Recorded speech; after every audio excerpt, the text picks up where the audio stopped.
Good morning guys! Happy to share. Before I will start my vlog today, ayan, I'm gonna shout out first sa mga Bluma at sa mga bago nating subscribers out there. Thank you so much guys. Ayan, shout out sa inyong lahat. So for today's video guys, ayan, natuwa lang ako. First time kong makakita ng ganitong klase ng sili. Ayan, comment down below guys kung kilala nyo kung anong klaseng sili to, anong type ng sili na to. I swear, first time kong makakita nito. Kaya naman, naisipan kong i-share sa inyo para aware din tayo guys na hindi lang yung mga siling kulay green, yung panglahok ng panglahok sa paksiw, o kaya siling labuyo, o kaya maliliit. Ang marami pa lang hindi lang ganong klaseng sili, marami pa palang sili. Maraming types of sili pala na hindi pa natin nakakita. Isa na to guys. Ayan, inuulit ko, comment down below sa mga nakakakilala o kung anong tawag sa sili na to guys, dahil hindi ko talaga kilala. Hindi ko kilala ang sili na yan. Hindi ko siya nakita ever since ngayon pa lang nung nandito ako sa probinsya namin. So comment down below, don't forget guys. Ayan, so thank you so much sa lahat ng mga nag-subscribe. Ayan, for today's video, #sili na hindi ko kilala. Ang magbibigay ng pangalan nito is yung mga viewers natin. Hindi ko na siya i-google. Gusto ko magbigay ng pangalan nito yung mga viewers natin, yung mga subscribers natin na kilala ang uri ng sili na to. So, ayun, pagdating kasi dito sa Pagdating dito sa probinsya, guys, ayun, marami kayong makikita iba't ibang klase ng gulay, iba't ibang klase ng panglahok na minsan masasabi mo sa sarili mo, oh, for the first time, ngayon ko lang to nakikita. Yan nga, gaya ng sili na yan. Inulit ko. Ngayon ko lang siya nakita, guys. Kaya ang sarap ng feeling, no? Ang sarap ng feeling pag dito ka nakatira sa probinsya o ano man, tawag nito, reality is minsan talaga salat sa pera, pero mayaman tayo sa mga pagkain katulad ng kamuting kahoy, kamote, o kaya ng mga saging. Ayan, mayaman tayo sa mga gulay. Diyan lang sa tabi-tabi, minsan yung kapitbahay namimigay pa ng mga gulay na mga pananim nila. O katulad yung sili na yan, bigay lang yan guys.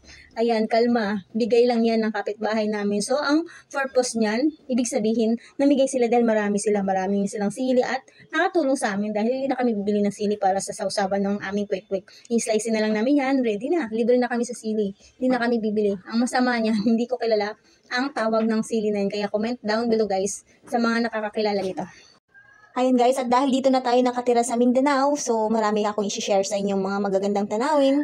Ayun, especially guys dito sa aming lugar, Kitchero, Agusan del Norte. So abang-abang kayo guys sa mga panibagong upload natin. At sa mga hindi pa nakapanood ng mga latest vlog ni Miss Jenny Salubre Vlog, just visit my YouTube para makapanood na kayo ng mga bago nating na-upload na vlog. At sa lahat ng mga subscribers ko guys, thank you so much dahil hindi kayo nagsawang suportahan ang Bisayang vlogger na katulad ko. So sa susunod na mga araw guys, ayan, pupunta tayo sa isang lugar na kung saan ma-amaze kayo sa ganda. So, hindi lang puro.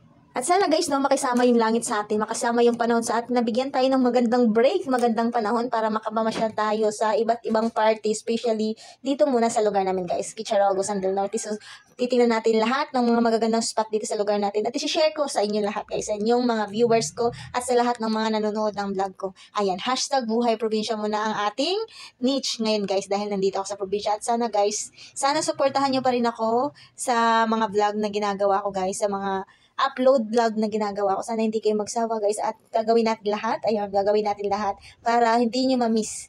Kung hindi man tayo upload araw-araw, ayan, gagawin natin lahat na every other day makapag-upload tayo ng panibagong vlog para naman ma-share ko sa inyo yung aking buhay dito sa probinsya. Almost 18 years kasi akong hindi nakauwi sa amin kaya namimiss ko munang ikutin ang lugar namin guys dahil taga rito nga ako pero hindi naman ako dito naka-base, hindi ako dito nakatambay ng matagal na panahon kaya ayan, samahan niyo ako guys sa pag-iikot natin dito sa Kitchero, Agusan del Norte. Aalamin natin lahat ng mga views, lahat ng mga lugar na pupuntahan ng mga nagbabakasyon, especially sa mga part ng beaches, sa part ng mga tawag dito, mga ilog-ilog dyan, mga ganon. Pupuntahan natin yan guys, balang araw. So sana manood pa rin kayo. At shout out sa lahat ng mga subscriber natin dyan. Thank you so much!